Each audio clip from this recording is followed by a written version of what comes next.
So, hello everyone. Welcome to the second webinar of the Borderland Working Group coordinated by the Center for Öresund Region Studies at Lund University. I want to thank all of you for joining today, especially to our contributors who have generously agreed to animate the conversations we'll be having over the coming months.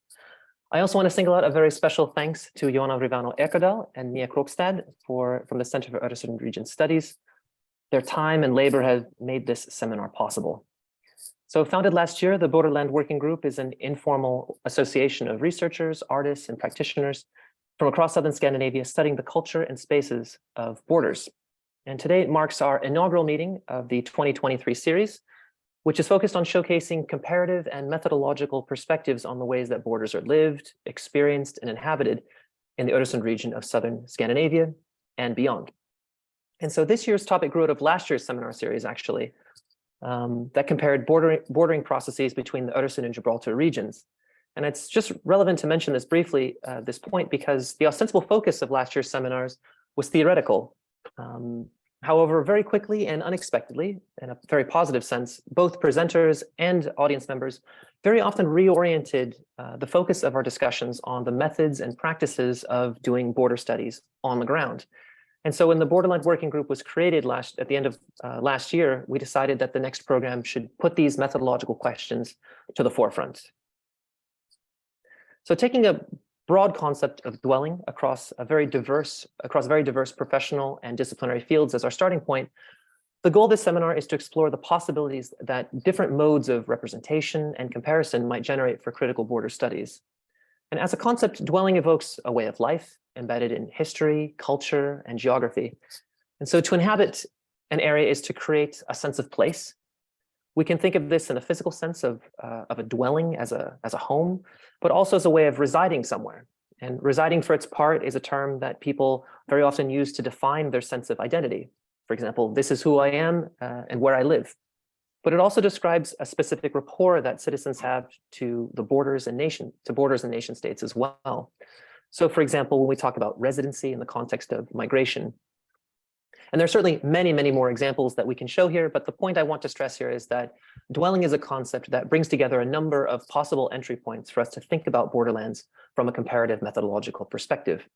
And by putting the Öresund into conversation with multiple elsewheres throughout the world, this sort of recursive dialogue that we're trying to establish as we work to animate these conversations contributes to a wider effort in the arts and sciences to pluralize the diversity of actors typically seen to animate border work, as many feminist and post-colonial scholars of border studies have advocated, to reaffirm the uneven and selective porosity of borders, which is a central concern in migration and mobility research, to reveal the overlooked and taken for granted power asymmetries in the ways that borderlands are constituted and studied, and finally, to destabilize the assumed centrality of first world or even northern experiences in the production of knowledge and expertise on the ground. So with this in mind, this year's seminar is guided by several specific questions. Foremost, what methods, frameworks, and practices can we draw upon to better understand dwelling in different borderlands? How do modes of inhabitation transform as boundaries become more permeable, restrictive, or fragmented? And how can these comparative, methodological, and representational gestures be brought to bear on the way that we talk about borderlands across professional and disciplinary frontiers? And for our inaugural session, we're going to explore the changing meanings ascribed to territorial frontiers during times of rebordering. And for this, I want to start with a quote by the Spanish theorist Xavier Ferro Gallardo, who wrote in 2008. The idea of a clear symbolic border drawn from above by European external bordering is renegotiated from below by border communities. The sharp symbolic border envisioned from the center of the bounded communities is transformed at the periphery, where it is split into a multiplicity of boundaries, sometimes reinforcing, sometimes blurring, and always reinterpreting the us-them divide. The extreme symbolic power of these numerous convergences and divergences provides analytical challenges. And the analytical challenges posed by these complex borderings from above and below are precisely the sort of issues that Christophe Sohn will be exploring today in his analysis of the Öresund region since 2015. So Christophe is a geographer and co-editor of the Journal of Borderland Studies, with cross appointments between the Luxembourg Institute for Socioeconomic Research and the University of Luxembourg. Originally trained as a geographer at the University of Strasbourg, His expertise lies in taking an assertively urban approach to the study of European cross-border areas, integration policies, and governance networks, as applied in, for example, the city regions of Basel, Vienna, Bratislava, and the Öresund. He is perhaps most well known for developing the concept of borders as a resource.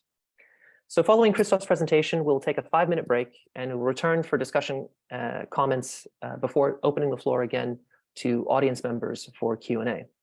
And before I begin, I just want to remind everyone that this presentation is being recorded. If you have any questions or comments, you can write in the chat or wait and raise your hand during the comments.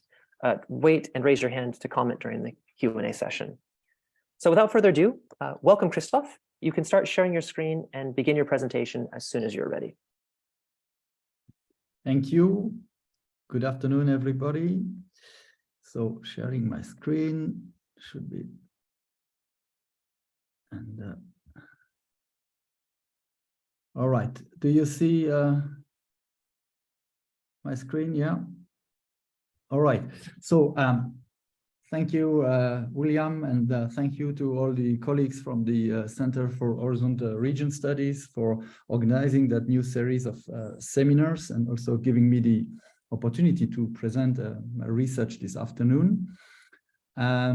So as William introduced, I'm going to present a paper on the impact of border closures on cross-border regionalism and more specifically cross-border cooperation. Just a few information for some feedback from background information, sorry. That research was supported by the Regional Studies Association. And I had 2 case studies in this project, the Öresund region and Greater Geneva. And this afternoon, I'm going to focus on the Öresund region alone. One of the aim was to really look at how rebordering shocks have influenced how cross-border cooperation actors understand what this border crossing the Öresund region means. So that research is not directly linked to the concept of dwelling, that is one of the focus point of this new seminar series, but I hope it will provide some insights as to how stakeholders conceive the border as well as the cross-border region. So let me start by providing further information concerning the aim of that research.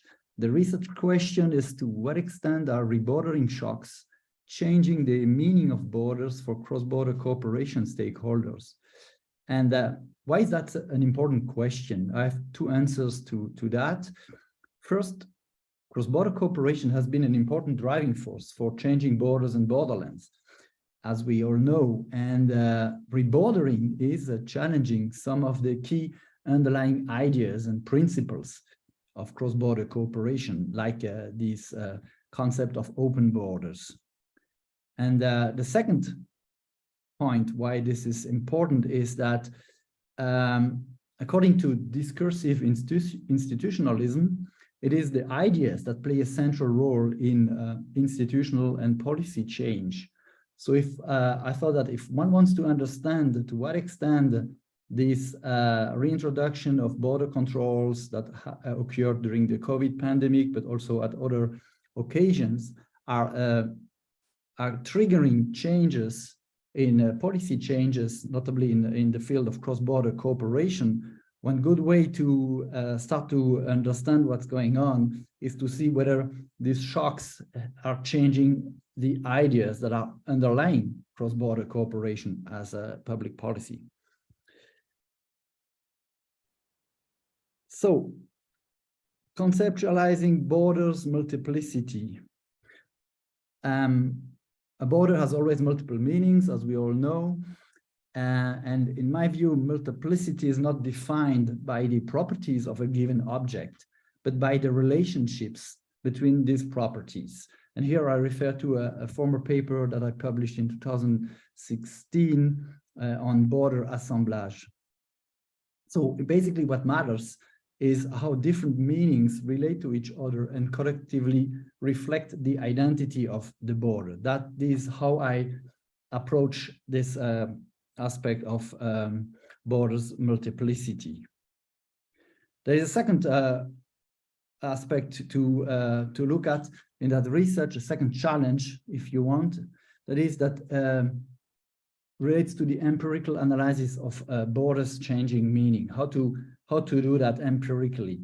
The approach I choose relates to a semantic network analysis, which is a set of methods that allows to represent relationships between concepts according to a relational perspective.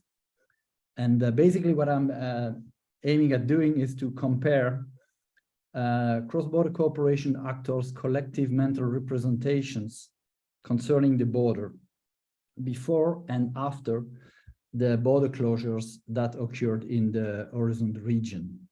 And in order to do that, I mobilize a specific data that I collected via interviews with cross-border cooperation actors.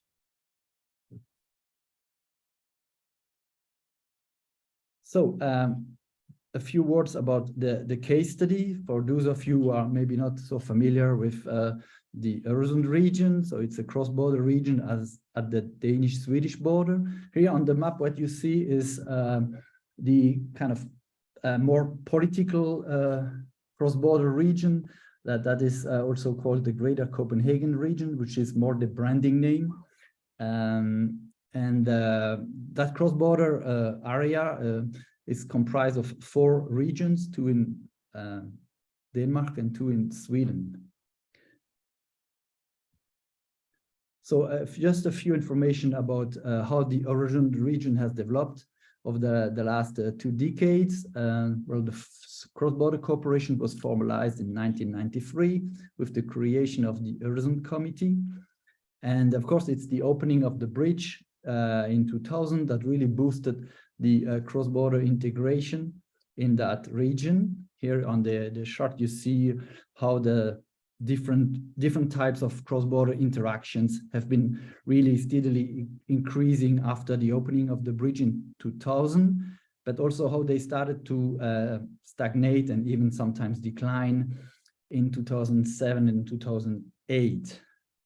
But during the years 2000, the Öresund region really became sort of a flagship model of cross-border EU integration. The reason why some cross-border interactions really stagnated starting in 2008 is related to the financial crisis that severely hit especially the economy in Copenhagen. That pushed the stakeholders into a period where they started to question the raison d'etre of the cross-border cooperation and the Öresund Committee. So a change of name occurred in 2015, was called a Greater Copenhagen and Skåne Committee, with a new focus on the metropolitan cooperation and a new aim, which now is to perform some place branding of Greater Copenhagen as a global hub in the Nordic countries. The rebordering shocks that I'm considering, there are 3 of them, in fact. The first one occurred in 2015 when Sweden reintroduced ID checks in the context of the so-called European migrant crisis. And the picture that you see here is the border fence at the Healy station. That's the first train station when you cross the Öresund coming from Denmark into Sweden. That fence was built in 2015 when this high influx of a migrant occurred. And the fence is still there and it's still used, not in a systematic way, but still sometimes there are some ID checks and people have to wait until they can cross the fence and take another train. That fence has been built on an intra-Schengen border, which I think is quite important to mention. In 2019, there was another border shock with Denmark, who reintroduced border controls in order to fight claimed criminality coming from Malmö. And then, of course, 2020, 2021, the COVID-19 pandemic and reintroduction of border controls by Denmark. Sweden didn't introduce border controls during the pandemic. So here you have a little bit a graphic representations of the three border shocks, and you see how they, in fact, one comes at the top of the other. So the border controls introduced by Sweden in the context of the European migrant crisis has been ongoing since 2015. The motives are changed every 6 months, and those border controls are not always systematic, but it's still something that is ongoing. And the same happens for the border controls by Denmark in relation to organized criminality from Sweden and terrorist threats. So the two red lines show the periods when I conducted my interviews. The first round of interviews took place in 2014, and then the second round of interviews took place at the end of 2021. So I basically have a research setting, a design that allowed me to compare how actors were understanding the border before these rebordering shocks, as well as once they took place. Some additional information to contextualize the border closure in the Öresund region. So what is important to know is that in that region you have open borders since 1953 with the passport union in the Nordic countries. Over the last 2 decades, there has been an increase in protectionist and nationalist stances, especially in Denmark. And they have been, because it's not decreasing, but there have been sharp differences concerning the migration policies in the two countries. So in fact, the rebordering dynamic even started earlier than these 3 shocks that I just mentioned beforehand.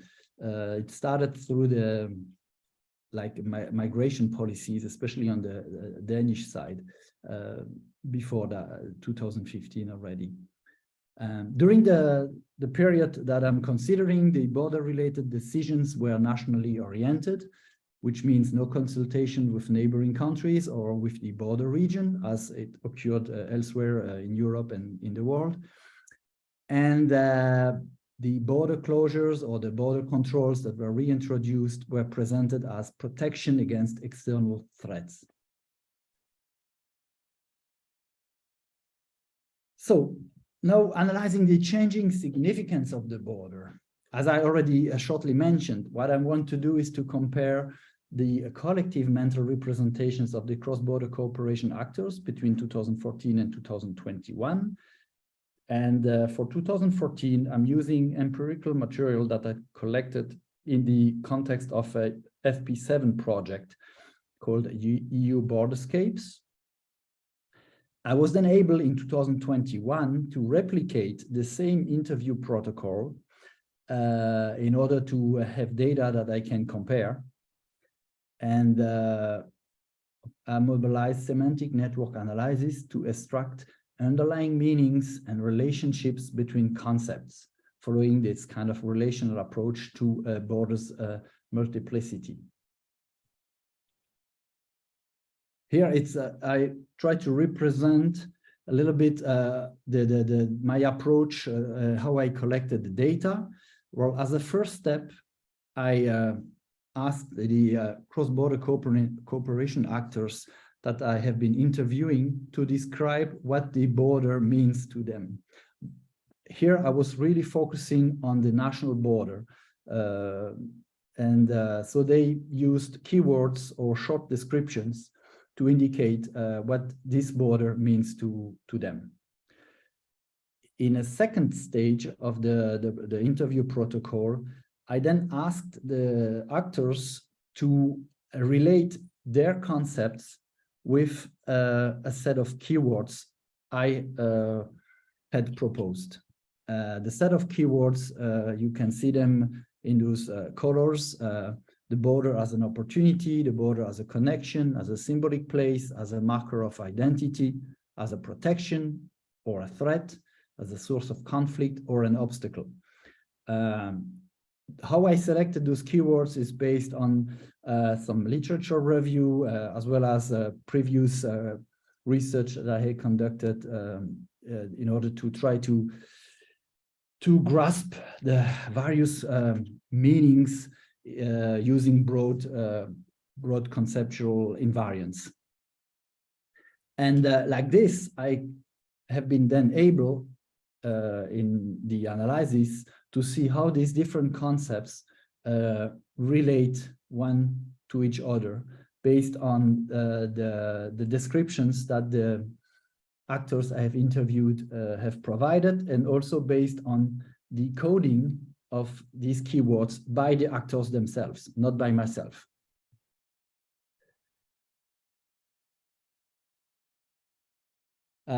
Just a few information about the data. I targeted cross-border organizations, of course, the local and regional authorities involved in the Öresund cross-border cooperation, Chamber of Commerce and Industry, promotion agencies, industry clusters, and so on and so forth. Basically, I tried to saturate the policy network working in the field of cross-border cooperation, using snowballing techniques and other approaches. In 2014, I could interview 21 actors that described the border with 78 keywords. And in 28, I had a little bit less actors, only 17, with 79 keywords. So I interviewed individuals that were representing organizations. When I look at the organizational level, the overlap between 2014 and 2021 is 90%. So it's a pretty good overlap. Of course, there are a few organizations that disappeared between the two dates. There are also a few ones that appeared after 2014. I really tried to only focus on those organizations that were present at both dates, again, in order to have some data that you can really compare later on in the semantic networks. Beyond the organizations, almost all the individuals that I have interviewed changed between 2014 and 2021. There's a high turnover in executive positions in all these different organizations, and almost none of the actors, individuals I could interview in 2014 were still in place in 2021. So no, the results. This first graph is the border semantic network in 2014, according to the cross-border cooperation actors' mental representations. What is important to know here is that the warm colors refer to concepts that can be positively associated with cross-border cooperation, whereas the nodes that appear in blue, in cold color, are negatively associated with cross-border cooperation. That's just a way to distinguish them on the graph. The specialization algorithm that is used here is following the very simple rule: the closer two nodes, the stronger their co-affiliation with similar keywords. So it's a way to specialize how close different concepts are in relation to how they were related to the keywords that the actors were naming when they were describing what the border means to them. So what we see here is that some of the most prominent concepts are opportunity, which is closely linked to connection.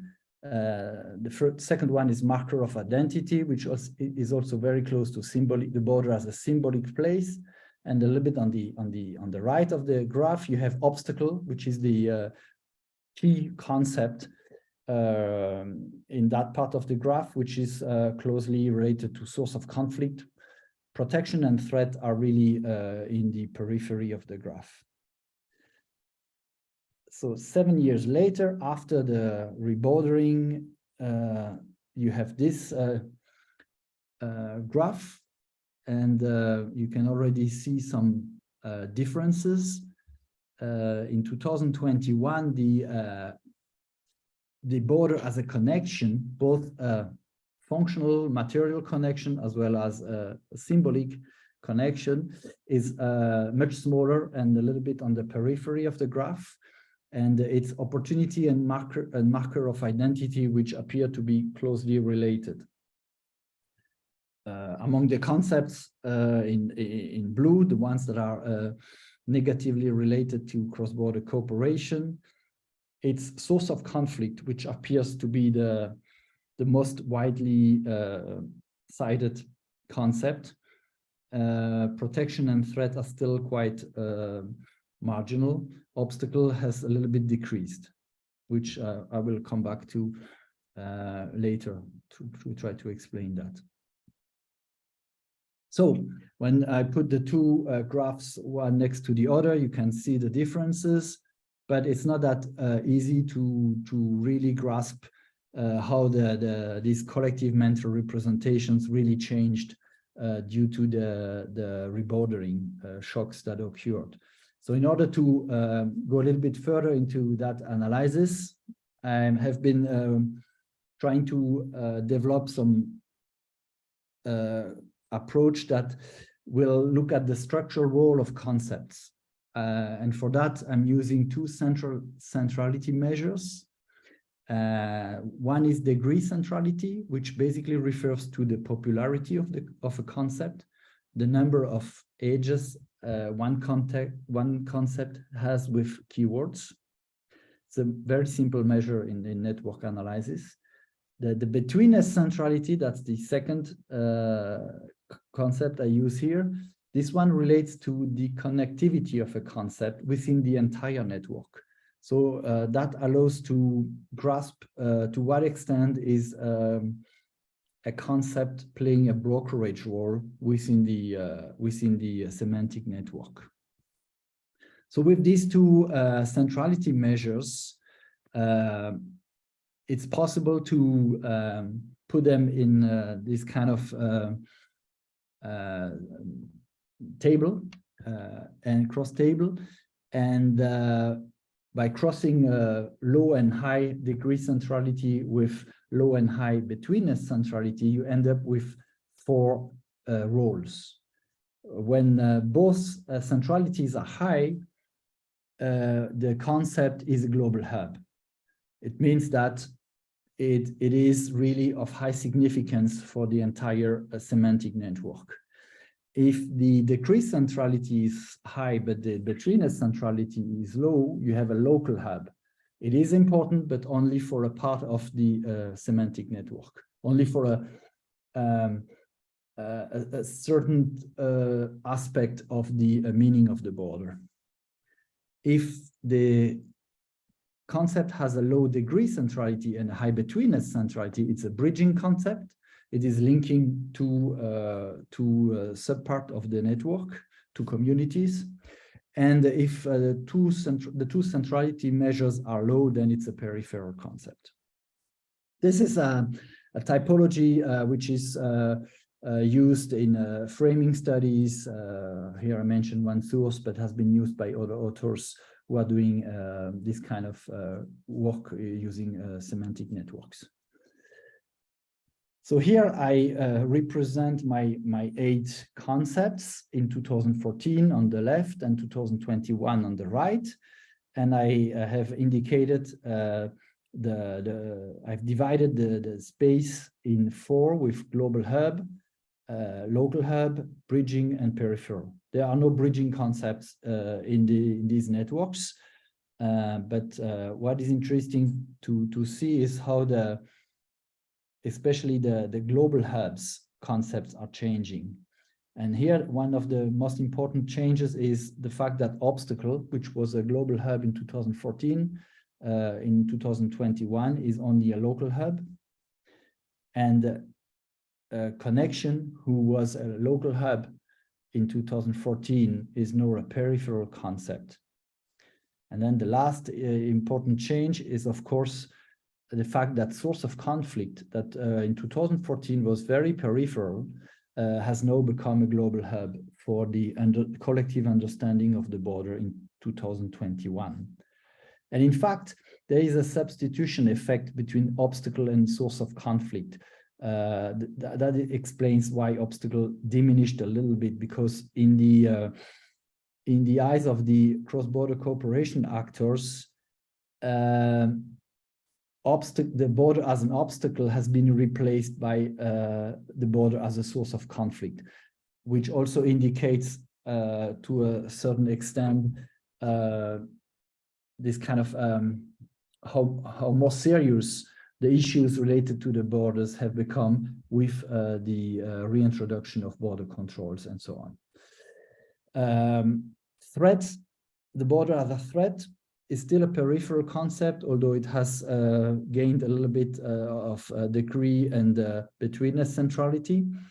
Whereas protection, which was again one of the main reasons why the central states were reintroducing border controls, claiming that it would protect the population from, you know, the virus or other external threats.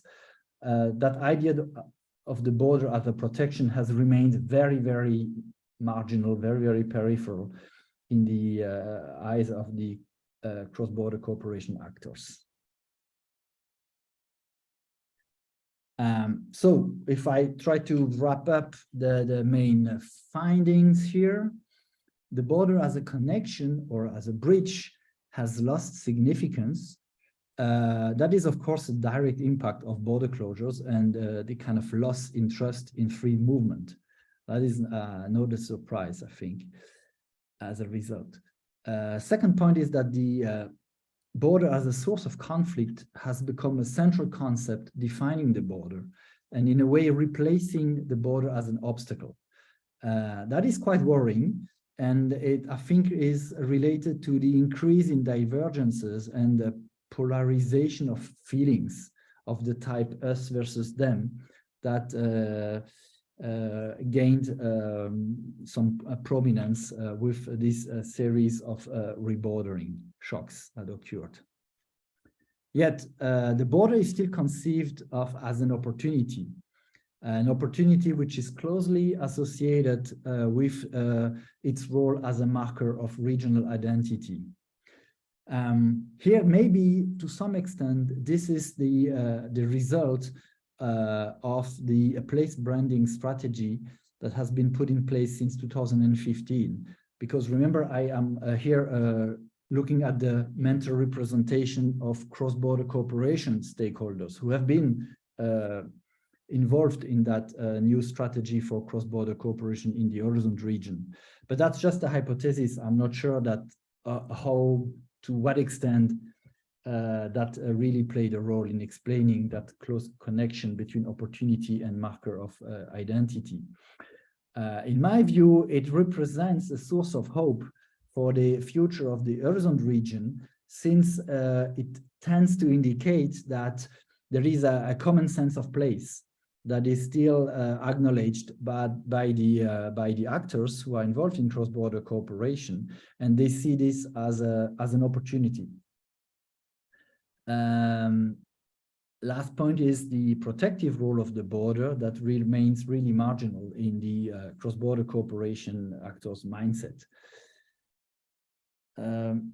Some additional insights here. The loss of trust in free movement and cross-border mobility, I think, is an important aspect. Really, one of the implication of these border closures, and this idea that borders could be closed again, which is something that nobody really thought about before 2015, when the first border controls were reintroduced. The political commitment for CBC that has weakened. Apparently not for the professionals, but there is a sense that it has weakened for the local and regional political actors, and that of course is a problem, and we can hope that it will change in the future if those bordering shocks are now over for at least some time. The idea of the cross-border integrated region has also suffered from these border closures, of course, because the fact that controls could be reintroduced has shown that the integration, the cross-border integration, was not that strong, apparently. And the last point that I retrieved from the more open questions that I also asked to the CBC actors is this kind of reassertion of the primacy of national sovereignty, which I think is pretty clear when you look at how the border controls have been reintroduced.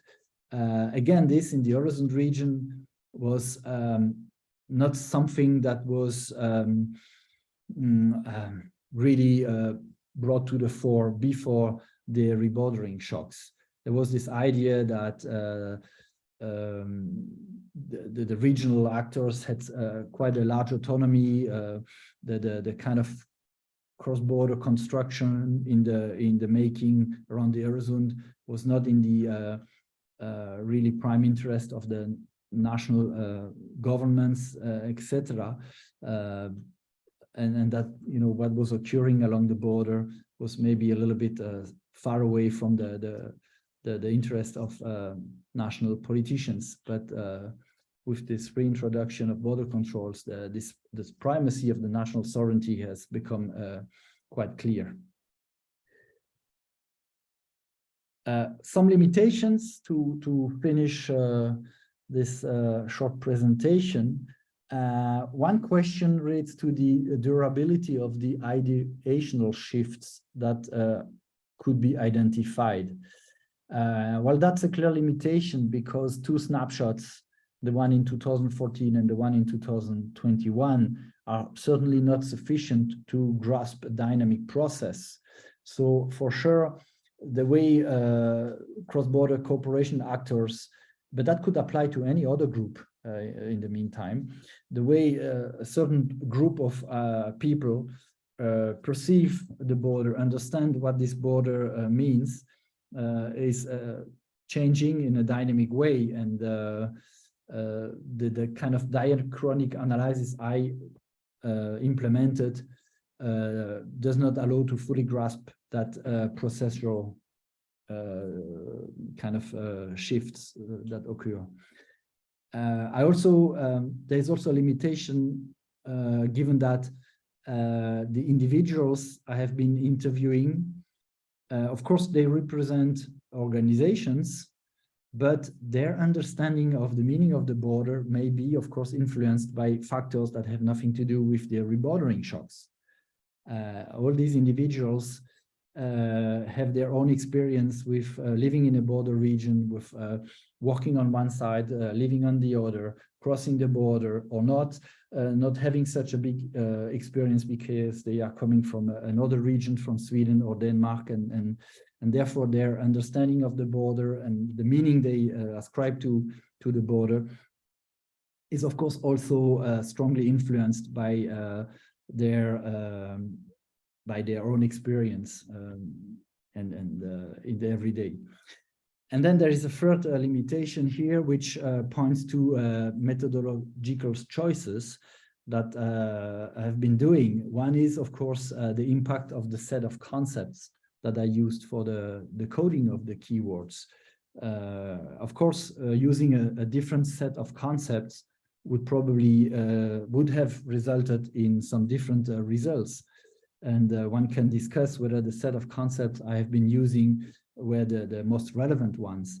But since I wanted to compare the meaning of the border in 2014 and 2021, I could not change that set of concepts, even though I might have wanted to make some changes. I had to use the same concepts that I had been using in 2014, in 2021, to really make sure that I can do this comparison of this collective mental representations.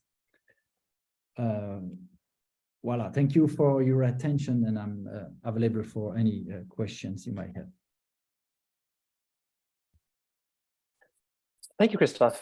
That was great. I'm sure that we have lots of questions coming forward, but as I mentioned, I want to save these for the discussion in the Q&A. So what we can do now is I'd like to invite everyone to take a short pause, and let's return in 5 minutes with any comments and questions you may have, and then I'll begin the discussion as well.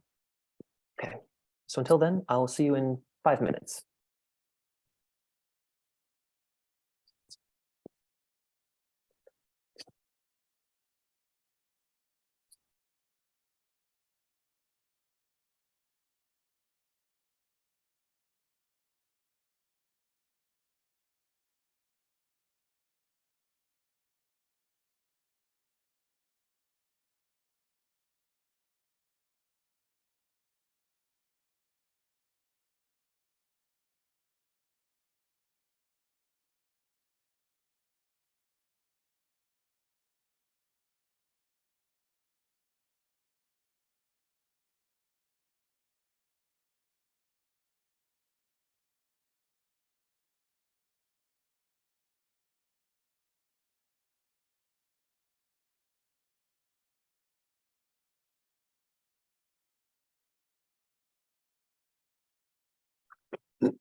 Okay, so let's make a start again.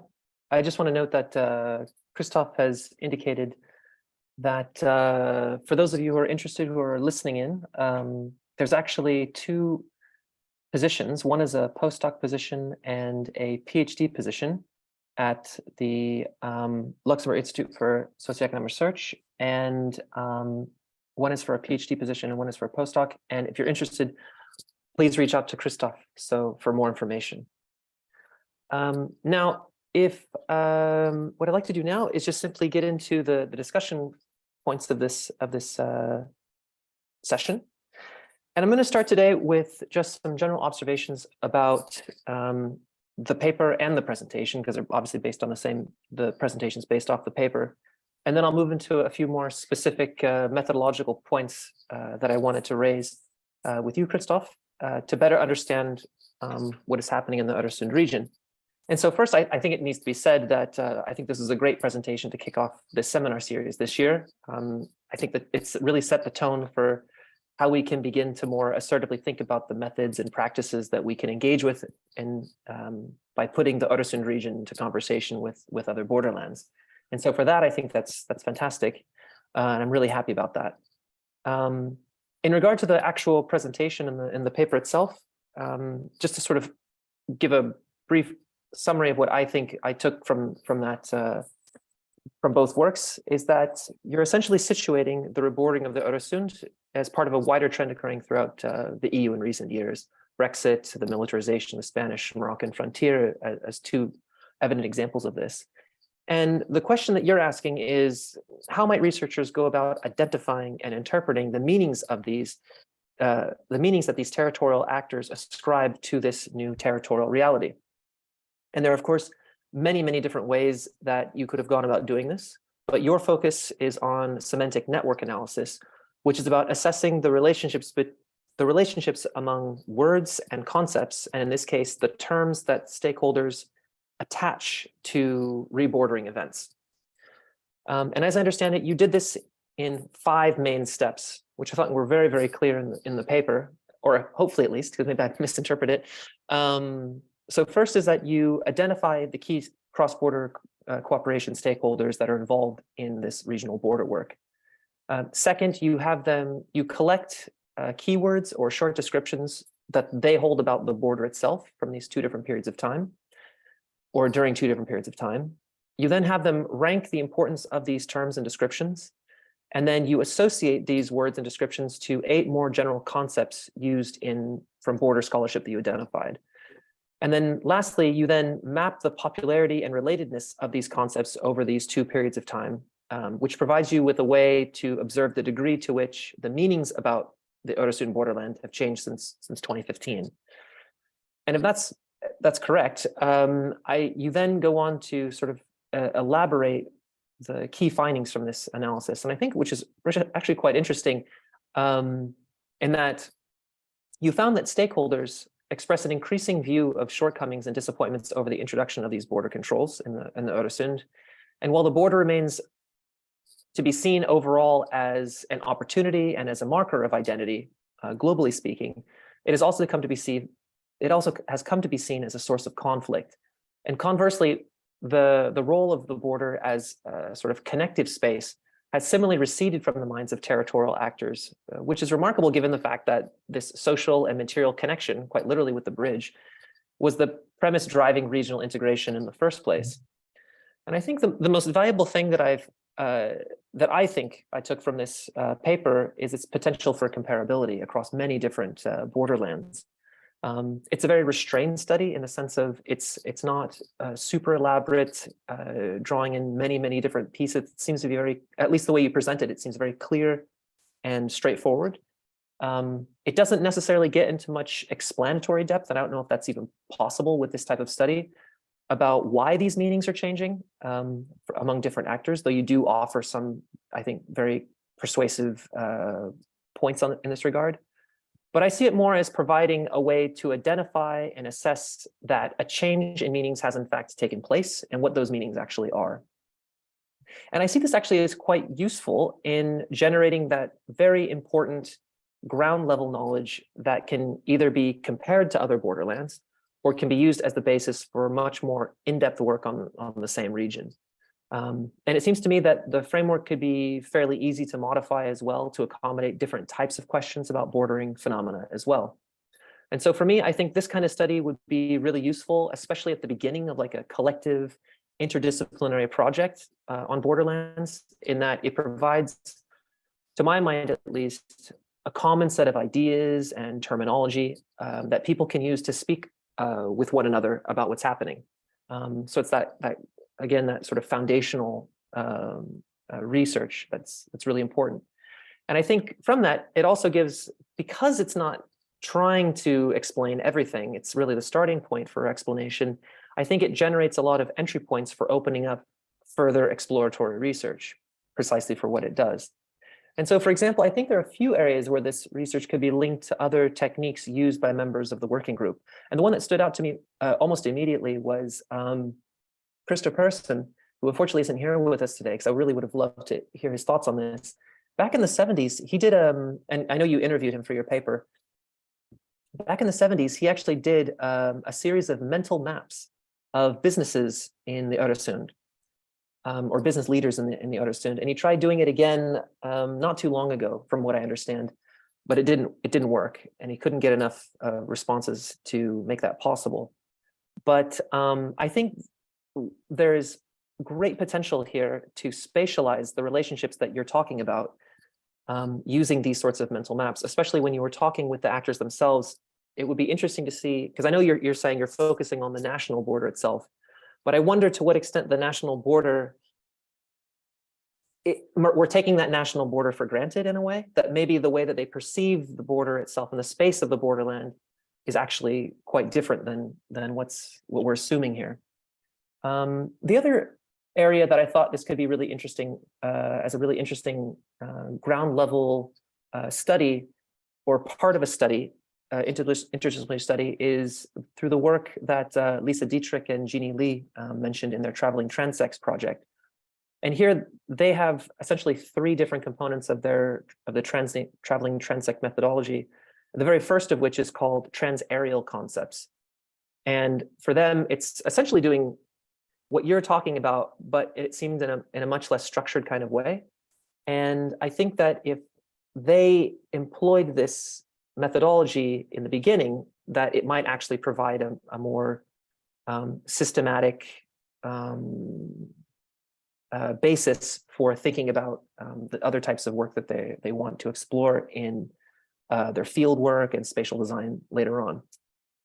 And the last one, I think that could be quite interesting here is thinking about the ways in which these changing ideas, and obviously this is about cross-border stakeholders, the people that are actually involved in making cross-border cooperation possible.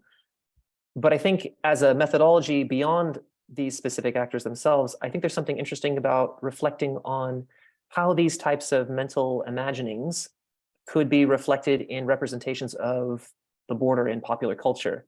And here I was thinking of Peja Chao's work on cinematic and televised stories about the border itself, trying to think about the comparison between what people are actually thinking about in terms of the border itself and the more popular representations of it in practice.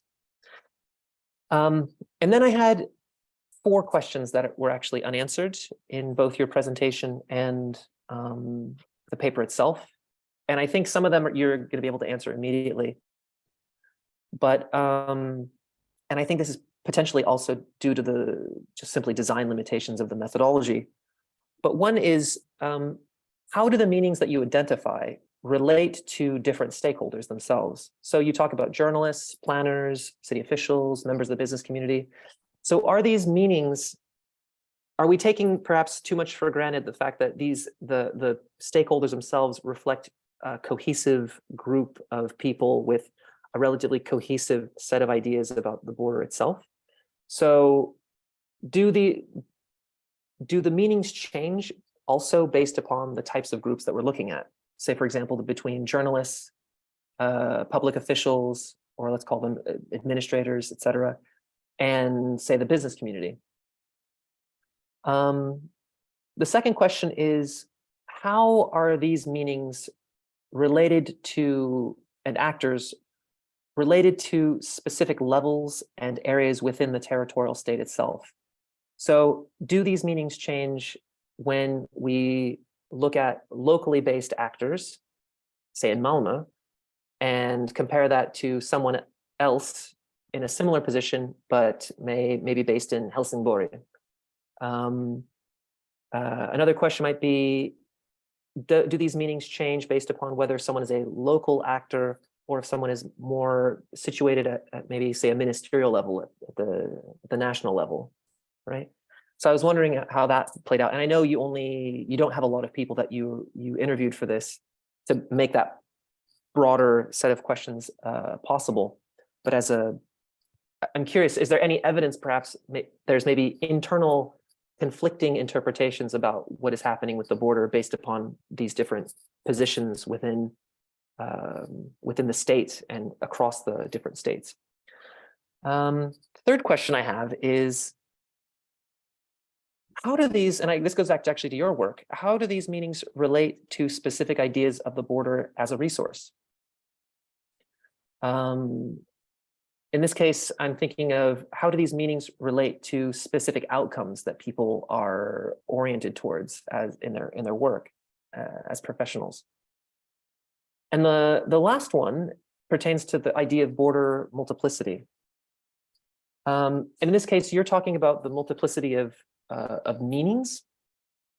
But as you said in the very beginning of this, you never get into the question of the multiplicity of like different borderings related to that national border, right? And this is the thing that this is something that for myself, at least, I was trying to grapple with the presentation that I had on looking at the multiplicity of the way different borders within the Moroccan states are played off of each other to achieve different ends. And I wonder, to what extent are we perhaps taking for granted the meaning of multiple meanings of one border rather than multiple borders within this international context in that sense?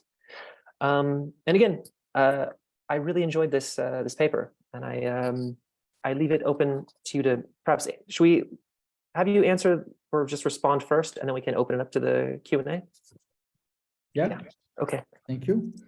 Thank you, William, for this very insightful comments and questions. I'm going to shortly answer them in the order you mentioned them. There are differences in the meanings that different stakeholders have of the border. The problem is, well, there are two problems why I didn't develop that. One is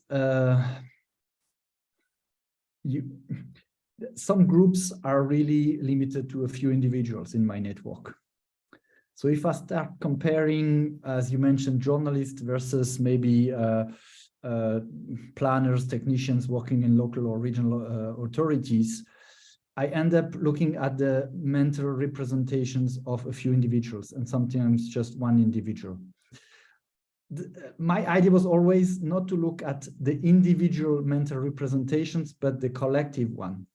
Because in my view, I was interested in what this entire network of stakeholders collectively think about the border and not what they individually perceive and experience. That's another research, another, would lead to other questions, and that was not my focus here. The other problem I had is the paper really was already long, and I could not develop any additional aspect because you have to struggle with 10,000 words when you want to submit that in a journal, and yeah, I didn't have enough space. So it would mean to write another paper, but there would be issues given the small size of the networks that I studied. You mentioned comparing what the local or regional actors think versus or those that are placed in Malmö versus Helsingborg, etc. I tried to look at whether there were some significant differences between the Danish actors and the Swedish actors. But here again, it's not simple because a lot of those organizations are transnational or cross-border. Then it doesn't make sense to distinguish between the nationality is just irrelevant. In some cases, you have a Danish organization, but the person I interviewed is Swedish, or vice versa. So, what kind of like citizenship then do you take into consideration to be relevant? The place where the organization is located, or the citizenship of the individual who is representing the organization? And I had far more Swedish actors than Danish actors, especially in 2021. So that created an imbalance, and the comparison was really not robust. So I didn't develop that further. But that could really lead to interesting research if you focus on different groups.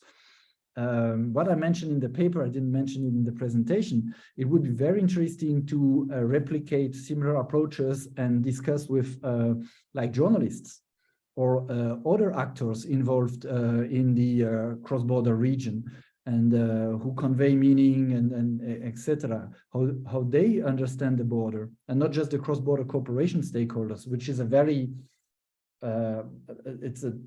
it's just one community of stakeholders, but of course the discussion around the region and the border is much wider and includes representatives from civil society and etc. So you could really expand, but I couldn't do that. Yes, the border as a resource, the actors are mentioning this. In the Öresund region, what came very often is cross-border differentials, because that's what is usually triggering cross-border interactions. The fact that you have better wages on the Danish side, cheaper housing on the Swedish side, but then this, of course, can fluctuate given the currency exchange rates and then economic crisis and so on and so forth.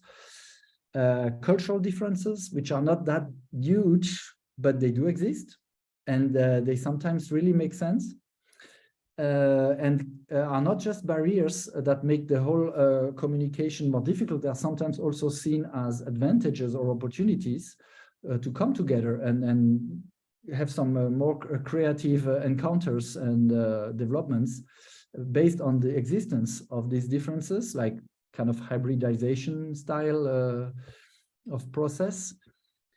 And your last question about the multiplicity, I looked at the multiplicity of the national border or the territorial border because I had to frame my question to the actors. I had to make sure that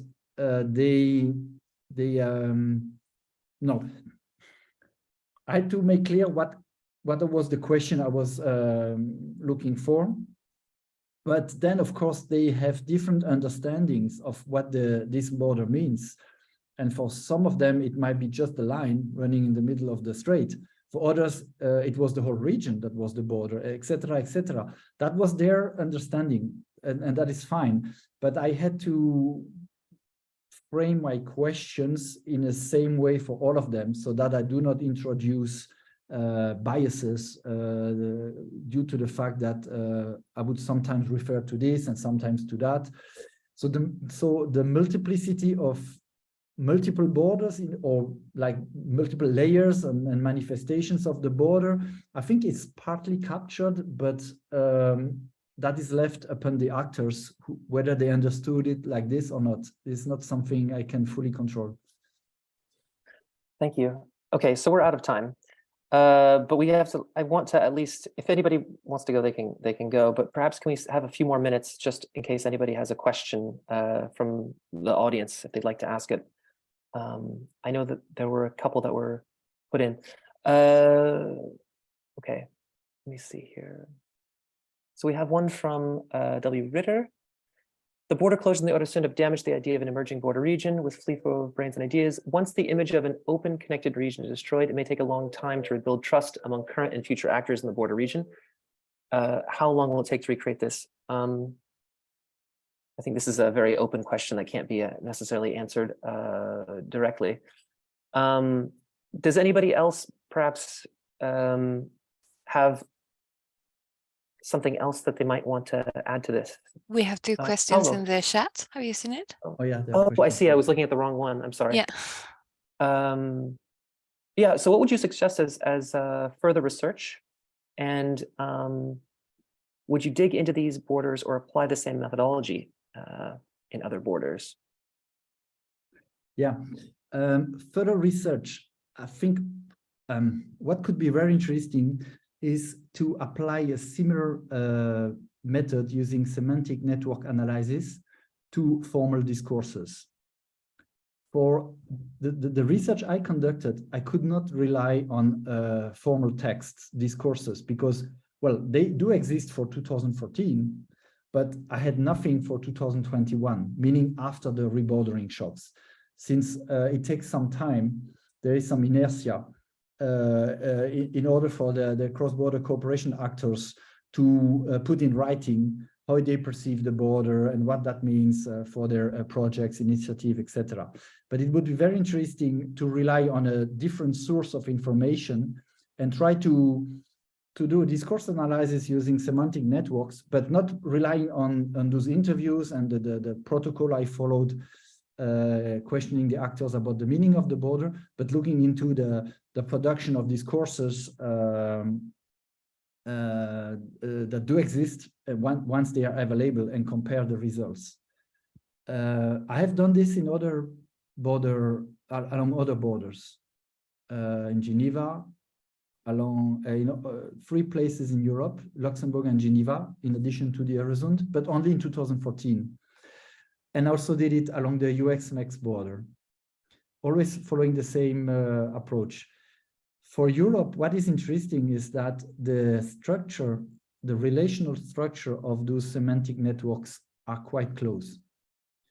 Although the contexts are very different, you end up with an image of the collective mental representations, which are quite close. And I think this is related to the Europeanization process. Those cross-border cooperation stakeholders work in with same ideas, concepts, projects, Interreg, and these kind of things. So despite the great differences that exist between those different regions, from a cultural, economic, social, etc. point of view, the way they understand the border is converging given the kind of framework that we have in Europe. Of course, when you then go to other regions in the world, this becomes quite different. Yeah. So we have our next question is from Paolo. If you'd like to ask. Oh, Paolo. Hi, sorry, yes, thank you, Christophe. I wasn't sure if I should write. I started writing, but it became all very confusing. So anyway, I'll speak. I don't think my camera is working, but it doesn't matter. Thanks so much for the presentation. My question kind of probably addressed some of the same points that William raised, but I take them in a different direction. So I fully accept your way of thinking about these actors collectively, right, without trying to differentiate amongst them. And in fact, I'm quite interested in the significance that these peculiar actors, journalists, local governments, and so on, have changed their way of thinking about borders or interpreting borders as such. So they're not just ordinary citizens or migrants or other marginalized communities. So I wonder how significant is the fact that they themselves have changed the way in which they interpret the border. And I guess my question is, do they simply reflect what is currently the zeitgeist about borders? I mean, in a sense, the findings are not surprising, or should we think of them as drivers of those changes, as drivers of, well, border closures in and on themselves? I hope I made sense of my rather convoluted question. Thank you. Thank you, Paul. I think they are both. They have been, key witnesses during this whole period where borders were closed again, where border controls were reintroduced. And very often the central states and central governments didn't ask the local and regional authorities whether it would be a good idea to close the border, how to mitigate all the consequences for the cross-border workers, and so on and so forth. So they I think, to some extent, express what they have been observing, witnessing. But in the meantime, they do play an active role in bordering, in this social and political reproduction of the border and the construction of this, specifically this cross-border region called the Öresund. Whether this is significant or not, I think will be seen in the future if and when those ideational changes translate in new policies. So this research cannot answer that question just based on their mental representations. I think it will take a few other years probably to see whether these changes are really consistent and significant, and whether out of this we have implications at the policy level with new initiatives, new policies, new approaches, which then significantly change from what we have been observing during the period that preceded the rebordering shocks. Okay, and then if you can answer this very, very briefly, because we're much over time at this point, and this will be our last question. Danica asks, to what extent the methods that you have described here can be applied to, or are comparable to, the borders that emerged after the dissolution of, say, the former Yugoslavia, in terms of the experience of the citizens?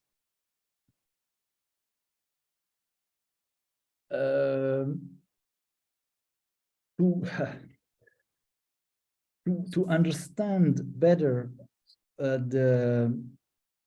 some kind of collective spatial imaginary and mental representations in people's mindset, yes, you can use similar approaches.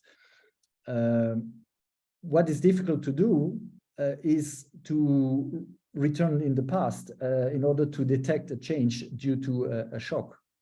What I did in this paper, that was just an opportunity because I had done these interviews in 2014, and 7 years later, I got the opportunity to replicate the same protocol with the same organizations. And there was a shock in between the two dates. That was the whole idea of writing this paper in a way. But you can also use it in a more synchronic way, just asking, doing the interviews at one point in time and trying to grasp how a set of individuals, a certain group is perceiving and mentally representing the significance, meaning of a border. Yeah, that you can do perfectly.